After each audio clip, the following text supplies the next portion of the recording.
The only way that you're gonna ever realize what success is if you hit rock bottom and you know what being fucking poor is. I'm talking about, we grew up with welfare, social workers. Shit, I was named by my social worker.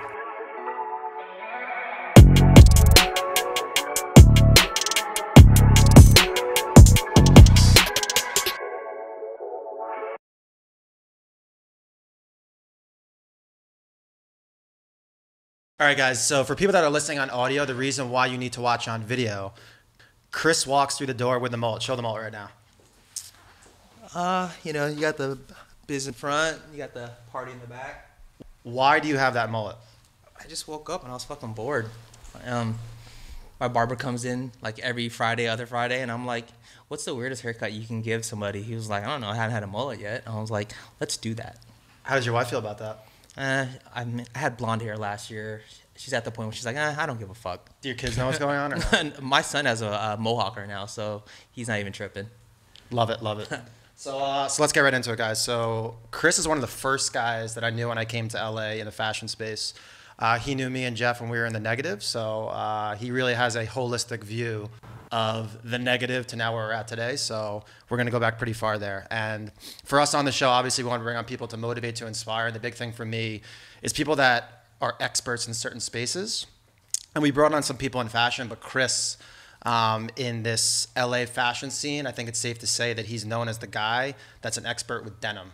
And it's been a culmination of a lot of things over the last probably 8 to 10 years that have got you to where you are today. So we're going to get into all that. Chris, thank you for coming, my man. Welcome to the show. Yeah, thank you, Thanks for having me. So let's start a little bit with the backstory, just, you know, where you were born, and then let's just get into high school, first job. All right, I was born in Thailand, so my family actually immigrated here when I was 3. So it was one of those things where, you know, like the Vietnamese people, refugees and shit like that. So after the communists came, invaded, blah blah blah, my parents my mom and my grandmother invaded, left in about I think 75, traveled all around the places. They ended up in freaking Thailand. You know, met my biological father there, had me in 81, and shit. We were there for 2 years. We literally came on a boat. So the whole boat story, it's true. You know, people dying, getting over here. I had a brother that was a few years older than I was, passed away. Yeah, so shit was wild. So it's safe to say that you grew up lower middle class? Oh yeah, I mean when we first came to the United States, the first place where we lived at was in Santa Ana, off of fucking the middle of nowhere in Santa Ana. I'm talking about the hood.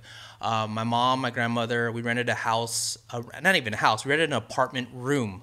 So it was literally us, random 2 people downstairs and this dude upstairs who ended up being my stepfather. So we were renting a house. I mean, the place was probably about 1,000 square feet, 3 bedrooms, and so that's how we started.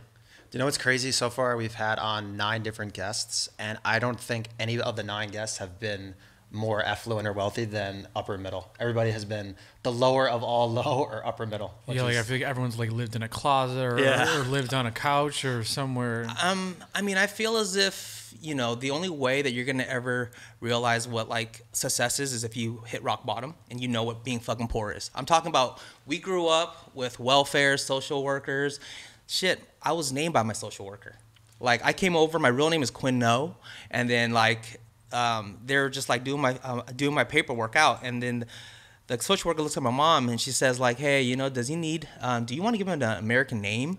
Because Quinn's gonna be fucking really tough to tell everybody. All right? She'll call him Denim. Yeah, no, and the funny thing was, she looks at my birthday, and my birthday is on October 11th, and she's like, oh, that's close to Christopher Columbus's birthday, name him Christopher. And my mom's like, that's too difficult. And then the lady's like, how about Chris?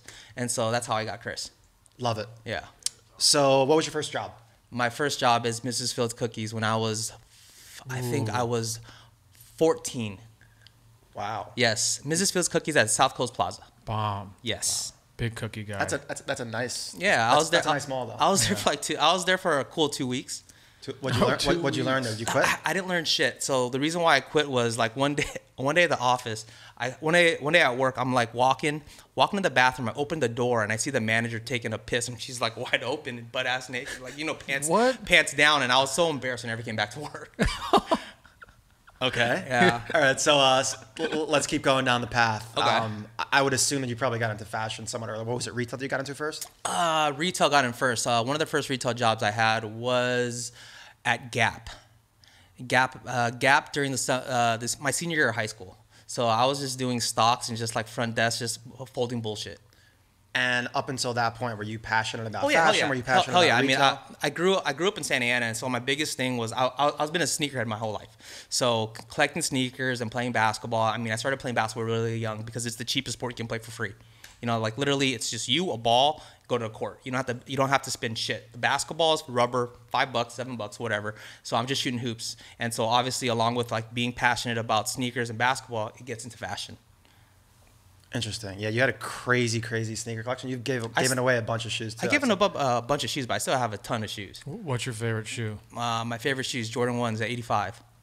Okay. Jordan 1 85 OGs. It's been an up and downs. You're crazy into the sneakers and into the cars, and I've seen you now transition into a little bit more of a family man, which we're going to get into. Okay, yeah. Okay, so you're working at kind of these random retail dead-end jobs, Mrs. Fields, the Gap, so you get a little bit more into retail. When did you really get into the retail game? Like what was it, I Am King? Was that the first one? So, I mean, how it kind of really happened was like after I graduated college, I was doing mortgages for a minute. I caught the tail end of it. I think it was like 2004, 2003. And then literally one day I just came to work. The company went out of business and I was done. And so one of my roommates, her boyfriend had a clothing brand. His name's Joe Franco Shade. I'm not sure if anybody remembers the brand, but it was like a, streetwear, rollerblading brand mixing together. And then we went out he was just like, yo, do you want to come with me to a trade show? Just show the collection and do whatever you want. Just talk about it. It's all good. So I came. I just came just for the party because I knew it was like a 4-day fest. Yeah. And back in the day, I'm jobless right now. I have nothing better to do. So I go out there, at the time it was called the campground.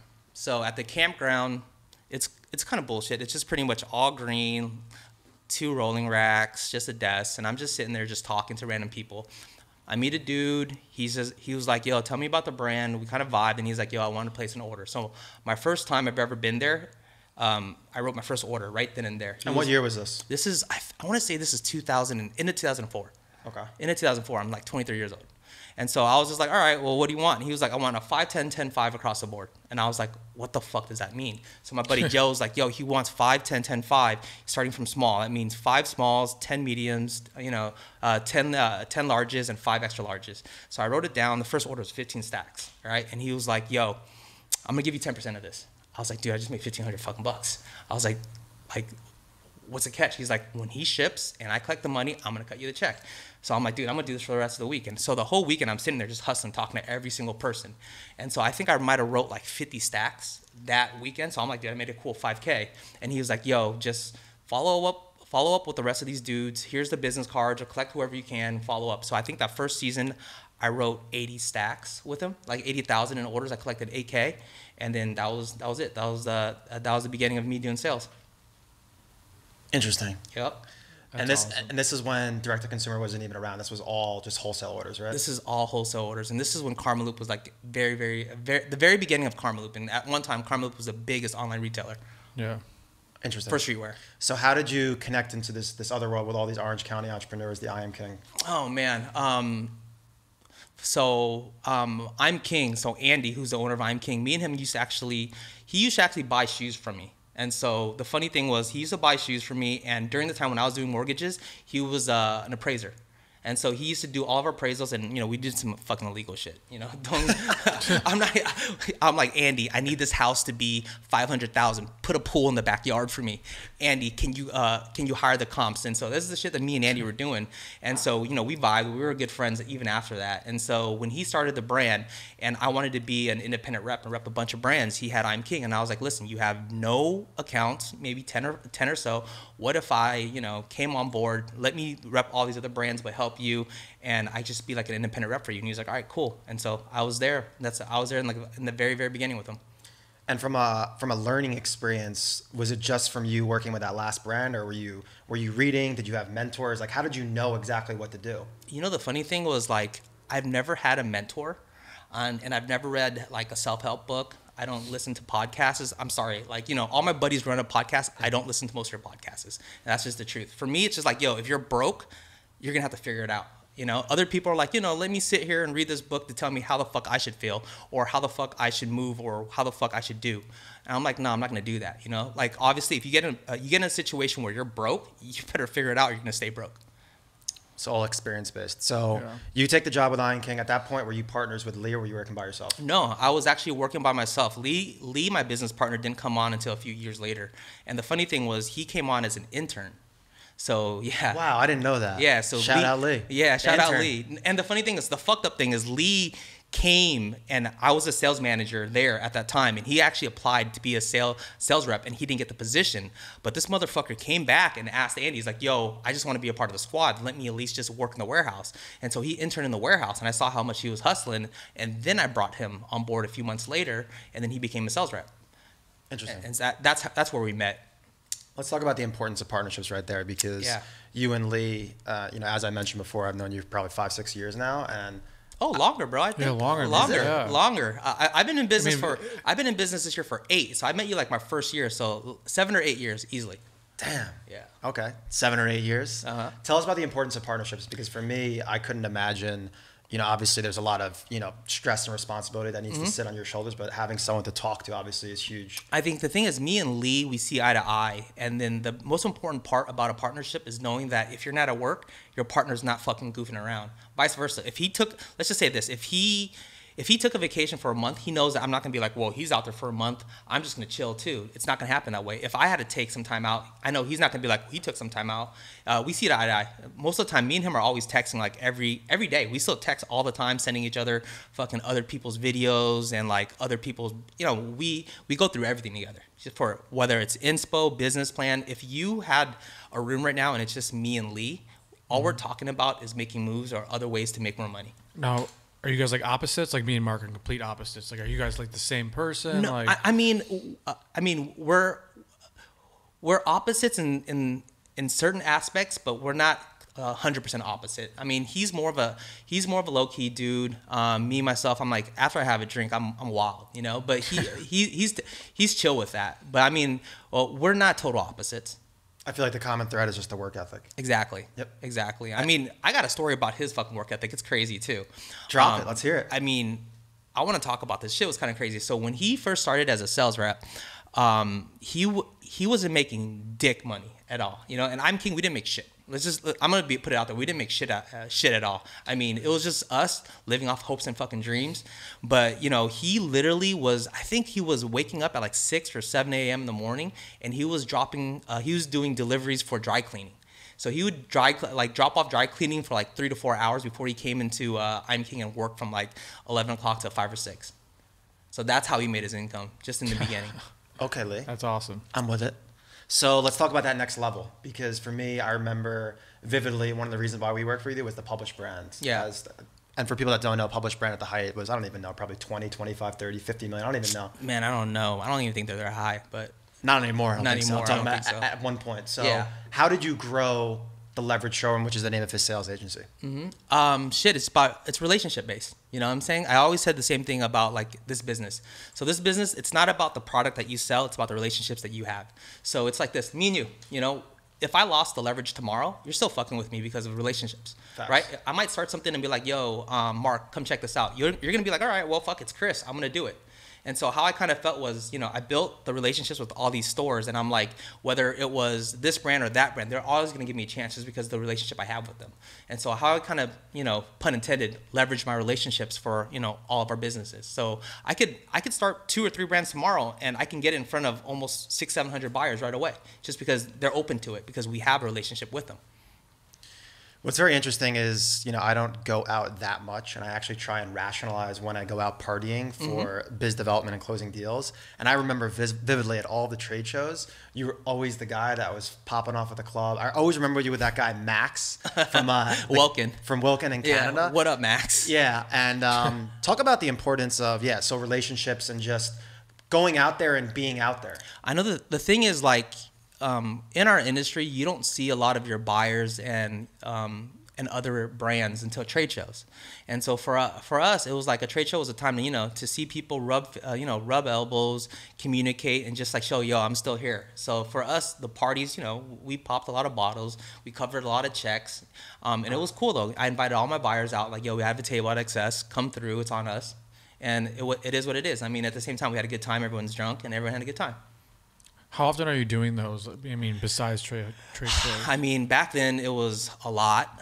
Now it was a lot. We might need to pop up some images of Chris going wild. It was a lot, but now, I mean, I'm married. I have 3 kids. I don't go clubbing. I don't do any of that anymore. Because those relationships you solidified, and now you transition to the next part of your life. And then the thing is, the relationships I have and the guys I'm doing that with, they all understand. They're all family guys now. Like literally every single person that I work with, they have 1 or 2 kids. They're not about that anymore.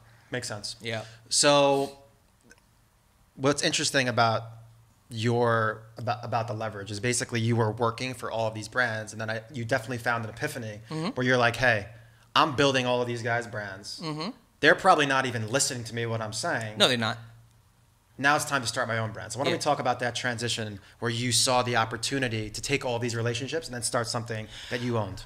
It was funny though, because like one of my accounts asked, and they're just like, hey, would you happen to be able to get me biker jeans? And I was just like Balmain? And they're like, yeah. I'll buy it if you can get it. And then I asked Lee, and Lee's like, well, we can make it. I'm like, what the fuck do you mean we can make it? And so Lee went out there the first time with one of our other partners too. And then, we manufactured the jean, came back out, and then we pretty much sold it, and then he covered pretty much the cost of what it was through that first account, which was Culture Kings. Culture Kings was our very first account. Big Australia retailer, right? Yes, big Australia retailer. So it's as simple as this. I mean, we could just call a spade. I'm not going to say you copied those jeans. I copied the jeans. Okay, he said he copied the jeans. I love it. We make it easy. Yeah, I was going to say that, but I don't want to throw you under the bus like that. In the day, I'm never gonna front about what it is. Everybody in this industry is copying somebody else, whether it's high end, low end, middle end. Everybody has a fucking mood board. Yeah. Are you gonna tell me no brand has a fucking mood board? You have a mood board. If you have a mood board, you're copying somebody, And our mood board was Balmain and my Saint Laurent crash denim jeans that I took, and I was like, yo, can you mesh this up together and make one pair of jeans? Affordable. And what's the MSRP for people asking? MSRP 140. And how much are Balmain jeans? It was like $1,100. Sounds like a good deal. Yeah. And at that time, it was crazy because Balmain only stops at 36 waist. And so, if you're a bigger dude, an athlete or whatever, you can't wear it. And so we went up to 42. And so that was the reason why we kind of like hit it, because we were making the jean not only affordable, but it was accessible for everybody. And the name of the brand for the people watching is called Embellish. And what year was this when it started? 2014. 2014. Okay, cool. Okay, so let's talk about Embellish for a second. My favorite probably characteristic about you, among other things, is just... you're about the bag. Yeah. Straight up about the bag. And I think that you realized who your customer was with Embellish, and it might have necessarily been you. Yeah. I feel like you weren't the customer, but you found, I think we can say that it was the urban market which really adopted it, and the bigger guys. Yeah. And then you said, hey, there's a hole in the market here. I'm going to fucking annihilate this market. And you stayed true to that market. Yeah. I mean, and it's true too. And I tell other people too, I knew that the possibility of me getting into the high-end market, it's going to be fucking tough as shit, And I was looking at the sales and distribution. I was looking at brands like, I took the playbook from LRG. I've always taken a playbook from LRG. Like, LRG to me is still the greatest urban brand of all time. Why? They hit everything. They did skate. They did street. They had sports marketing. Rest in peace to Jonas. He's one of the greatest icons ever.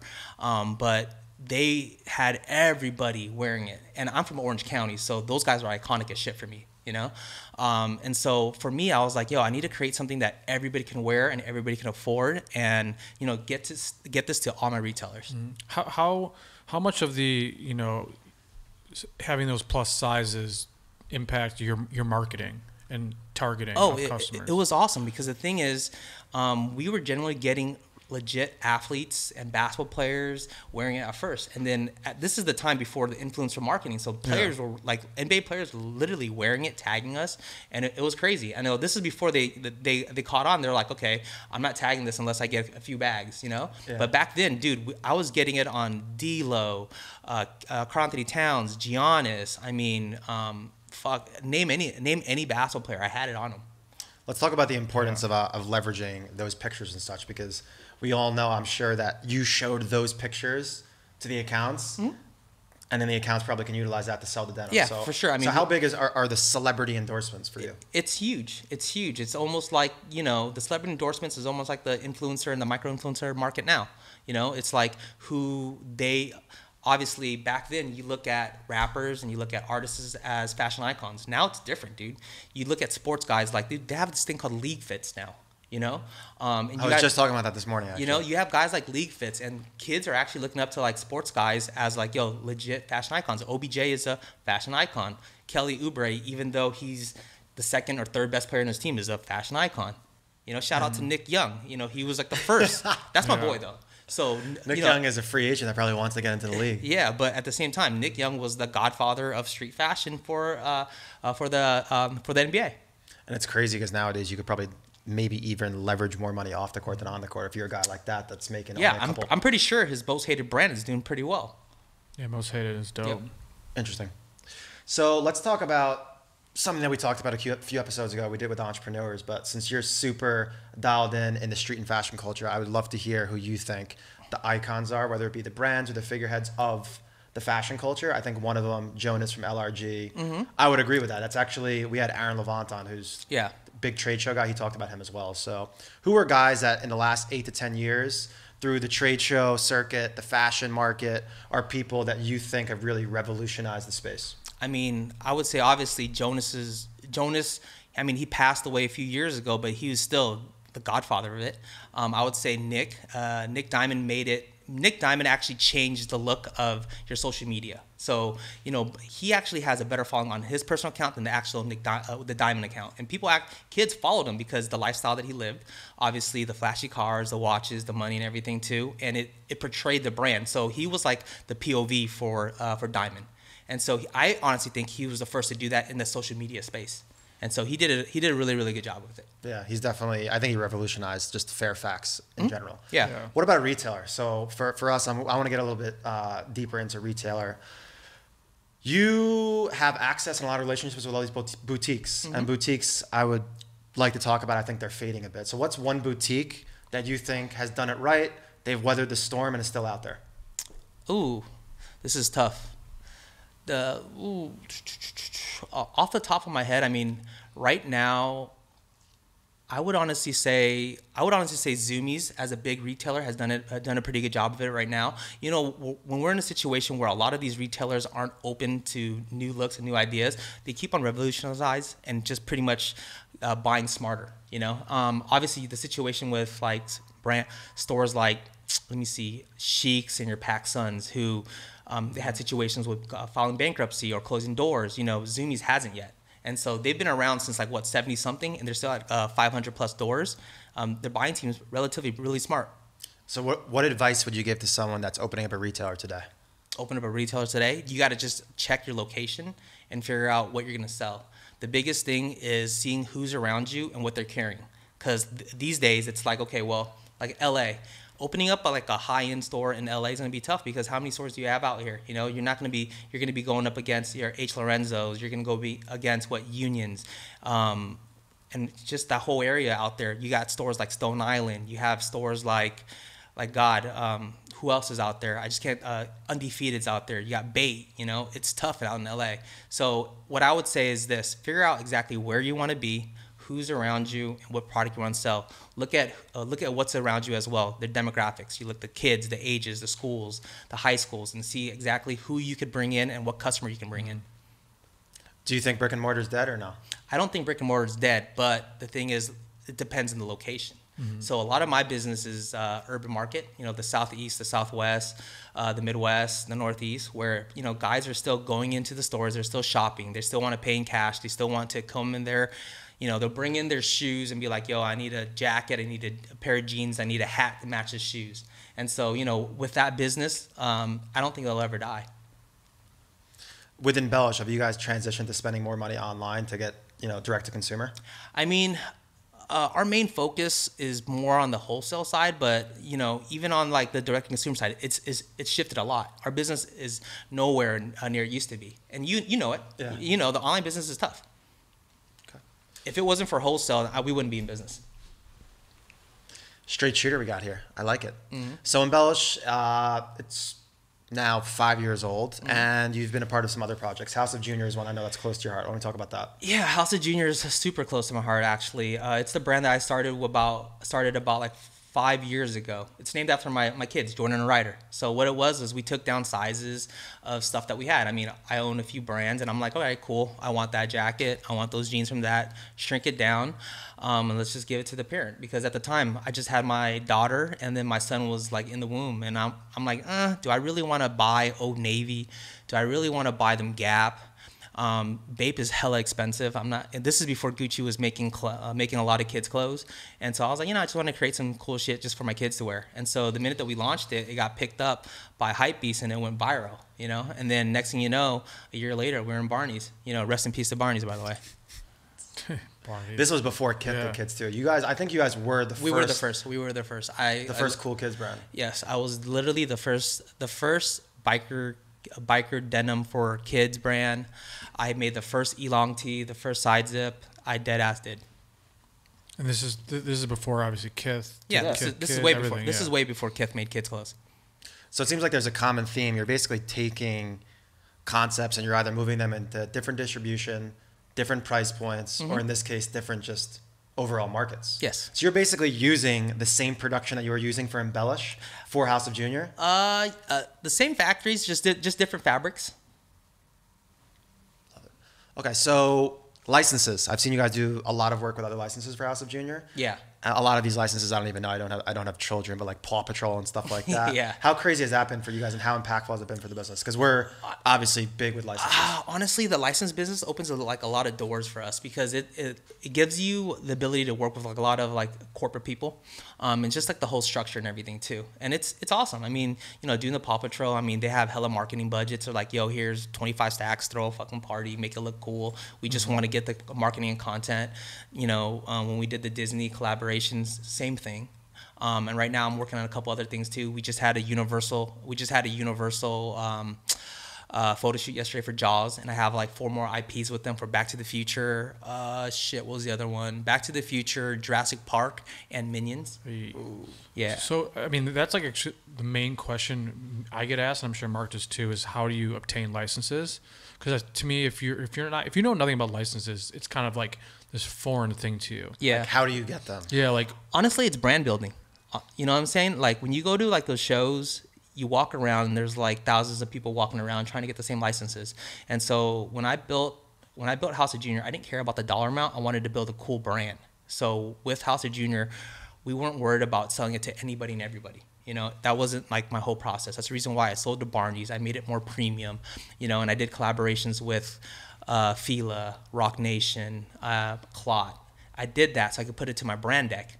And then after we got Paw Patrol, it became like a snowball. And so I went to the trade show. I went to like the last licensing expo, just showed my brand deck over and over. And then we got approved for, you know, we got approved for Warner Brothers. We got approved for Hasbro. We got approved for Dragon Ball Z. We got approved for FUBU. So that's actually a good story because, like, did you set up any meetings? Because no, I didn't set up. Me neither. I didn't set up any meetings. Savage no, but the thing is, you don't need to set up any meetings. We brought our brand deck, and it's all nice and sexy colors. You know, it tells a story. It tells a brand. It has like everything about the brand there. You go to the front. You show them like, yo. The minute I said I've done Disney, it's like, okay, what's next? Like people in the licensing game, it's one of those things where no one's trying to be original. What they want to see is who else have you worked with?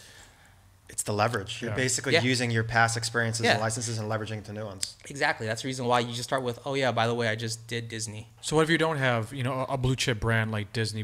What is your advice to people going in with no meetings, just a pitch deck, and, you know, hopes to, lands. Shoot your land shot. something. That's all I can say is shoot your shot, because I was going to say good luck. yeah, I'm just gonna say shoot your shot because I don't want to be a dick. But yeah, good luck. Yeah, I would say to just figure out anything you can do just to get some sort of building block and just keep building, building, and building. Yep. Start with the homies brand that's doing well at the point. Yeah, exactly. That was one of my favorite things, is following Mark around the trade show and just Mark's a talker. I would watching follow him him go around, too. psycho. It was. I think was, We should have filmed that one. Yeah, You know, the that funny one thing was is, I think really I good. bumped into you at that licensing expo. I did. Were you, I did. Were you with Andy at that license? No, I was with my wife. But I remembered. I remember bumping into you though. Oh wait, maybe. Yes. Maybe that's where I saw you then. Yeah. Okay. 100%. Yeah. That was a trip. I mean, if you want to see Mark in his prime, you go to a trade show. It's funny though, with 'cause, with no meeting. I'm a sales rep. I'm probably one of the greatest sales rep of all time. Ooh, But no one could we have a sell. challenge right No here. one could sell me. But when Mark talks to me, I'm like, all right, I'll do it. For people watching, about 5 or 6 years ago, Chris came into our brand's office to try and utilize our brand, and then me and Jeff, within 48 hours, created a hat and book bag line. Package that came up with the name was called Levels, and they gave it to you, and we put it in. What was it? What was it? Tilly's. Tilly's. First of all, until We got today, into Tilly's. until today, I had no idea that's who we were making it for. Yeah. But, that No, was, neither did he. He came to the meeting for the other company, and we just Yeah. did a nice, beautiful Yeah. deck, as you sang, the importance of decks. If you know me and Mark, this is like one of our craziest stories. I actually never tell on any podcast, but yeah, literally didn't sleep 72 hours. Mark called me with an idea, and literally 72 hours we had a full clothing line, concept, book bags, what was it, hats. So where do you see Hassel Jr. going in the next year to 5 years? The next year, 5 years, I just want to do a really crazy licensing business with just like overall. The next 5 years, I would love to get into Target, Kohl's, just big bags like this. Big bags. Good transition. Yeah. Let's talk about this piece. When I think of you, I would have bet that you would have picked this piece. The name of this piece is called Secure the Bag. Why don't you face the piece and let us know what this piece means to you and why you picked it? I mean, honestly, it was the one that catches up, because as a sales rep, we always talk about getting bags. It's like I tell my reps all the time, it doesn't matter what the fuck you guys want to do. Let's just get the bag.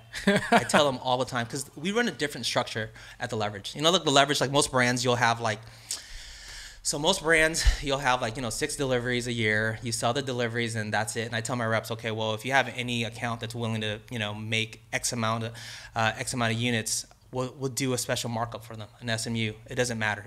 Any kind of program we can, when on their time, we'll do it. So I tell I don't ever box in any of my sales reps. I was like, yo, any way we can make money, just secure the fucking bag. We're good. Any money is good money with Chris. Yes. Interesting. So you didn't always have money, clearly. No. The beginning was a rough one. So let's talk about that. I want to close on that, is failures. Yeah. Tell us about your biggest failure in life. That's the one common thread in all of our episodes. It's just people talking about the lowest of all low, and then obviously now you're a successful businessman to give people hope out there. I think that for me, it was like 2 failures. So for me, the first failure I had was the Leverage wasn't my first distribution. It wasn't. Prior to that, I had this thing called Far From Filthy Distribution. So Far From Filthy Distribution. It sounds so fucking Great stupid name, now. bro. Yeah, it was so fucking stupid. It was called F3, Far From Filthy Distribution. And so this is prior to me. This is the time. This was my agency when I was doing I'm King and a bunch of other stuff too. And, I had a couple buddies with me that we were doing this whole project. And then next thing you know, we were just like, hey, I'm King's kind of taking off. Let's take this as a backseat and just kind of put all our eggs in one basket with I'm King. Situations, there wasn't the money for production or whatever. And I'm King didn't ship one season and we were fucked. We put all our eggs in one basket off of one brand rather than focusing on all the rest of all these brands, and we jeopardized the whole agency. And so that was like one of my biggest failures. But not a lot of people know that this wasn't my first agency. So diversification, that's the one big thing that you would advise for people. Yep. General business advice. What's one piece of advice you would give everybody? General business advice. Obviously, make sure that your partner and your operating agreements are all intact. Dot your I's, cross your T's. Make sure that everything's there. Trademark all your brands. That's big. Don't tell anybody about your concepts until you trademark, because someone can go out there and just take it. These are all situations that we've been in. Yeah. Cool. Nice, sweet and short. Chris, tell them where they can find you, where they can find your brands. Okay. I own a lot of brands, but tell all of them. All right. So my IG, my handle is Chris_the Leverage. You can find my brands Embellish NYC, Crisp Denim, CRYSPDENIM, Carter Collection, Lifted Anchors, House of Junior, and shit. We didn't even talk about all the shit that I'm starting. Let's talk about that. Let's get into it. Tell us some stuff down the pipeline. Right now, we're in an incubator program right now, and we're just working with like a handful of new designers. And so this year, we're going to relaunch In Noir. I'm working on this project with Mateo Berry for this brand called Reserve. We have this brand called Club Paradise. And with Joe. Yeah. Yep. And so those are the 3 brands. And then, we have something in our back pocket. I'm not even talking about it yet, but me and Lee have been working on a personal brand for like the last few years. And we're just like, yo, we finally need to just drop this. But yeah, those are it. So those brands, like a brand like Noir, for people listening out there, was a brand that revolutionized, I would say, the leather pant. Yep. And at one point, everybody was wearing it. Kanye was wearing it. So that's a brand that, what are you going to do? Are you working with Rob? Yeah, I'm working with Rob right now. I'm just pretty much being like a sous chef. Rob's a great designer. Rob's a great designer and has a great vision. He just needed to help with like organizing, merchandising, making sure not everything was black. And then just creating good stuff. And so we're focusing on a lot of bottoms, denim especially, because that's what I do best. So we're about to deliver our first delivery 12/1. And so it's going to be in about 30, 35 stores. So it's going to be good. It's going to be a good, nice little delivery. Chris Denim is something I actually want to touch before we finish up. So yes. Again, going back to finding holes in the distribution or the price point, Chris Denim is a lower end embellish, right? Yeah, the thing about Chris Denim, it's different. Chris Denim is actually our number 1 brand in our showroom. It's not even close. It's not. Are you serious? It's not even close. Yeah, it's not even close. So Chris Denim right now, it's a lower price item, but it's built for the big box stores. So we're in Zoomies, we're in Tilly's, we're in the Buckle, we're in Jimmy Jazz, we're in almost everything. Any money's good money right there, clearly. So I think the big thing with that too is just kind of asking people. You don't seem like the guy that's afraid to ask people what they need or what they want. Was that something that you guys saw, or did somebody ask you, hey, can you give us a lower end embellish? No, what it is I listen to my sales reps. So a lot of clothing companies, they start from like the top in terms of like how a structure is built is like, okay, this is the designer, this is his vision, this is how he wants to start the brand. Cool, we're gonna work around that. Our company is owned by 2 sales reps. And so for me, it's like, okay, we're gonna build around sales. And so I'm making whatever the fuck's gonna move. And so what it was anytime my sales reps hear anything at all, like any store wants to do, say, like, fuck, the craziest story is like a few years ago, everybody wanted track pants. Mm-hmm. They wanted track pants. So we started Carter Collection just to sell track pants. We went in blind on 70,000 damn units of track pants just because we knew that shit was going to move. And before that, everybody was getting orders, waiting for production. We're like, dude, we can't fucking miss the boat. So we just fucking threw it all against the wall and said, let's just make 70,000 fucking units and just sell through it. See, I love that because right now you were listening to the market and not being an emotional, CEO or founder and doing, being the emotional artist, Chris has no emotion. No, I mean, I have emotion. I have emotions, but it's behind closed doors. But in public, you got to be chill. But I'm a madman. My wife has to deal with me, my business partners, my staff. They hear me talk shit all day. Let's talk about the wifey for a second. Let's give wifey a shout out. So you have a nice wife, a couple beautiful kids, and you've been with her for a long time. And I feel like she's been like a very reliable, steady rock for you. You've always spoke very, very highly of her. Mm-hmm. And I think that you've been with her a long time. I don't see that much in this space. So tell us a little bit about your wife and how important that's been. Oh, the crazy shit was, when we got with my wife, I thought I was about to marry rich because like her family's well off. Her mom and dad's a broker.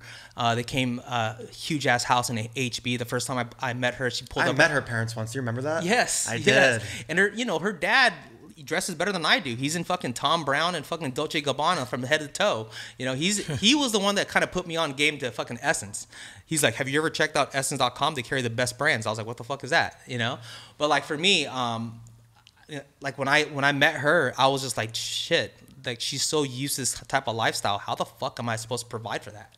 And so, I always looked at myself like, yo, if I can't provide for her, I'm going to be a fucking failure because she's so used to driving around in nice cars, traveling, her family being well off and being around money.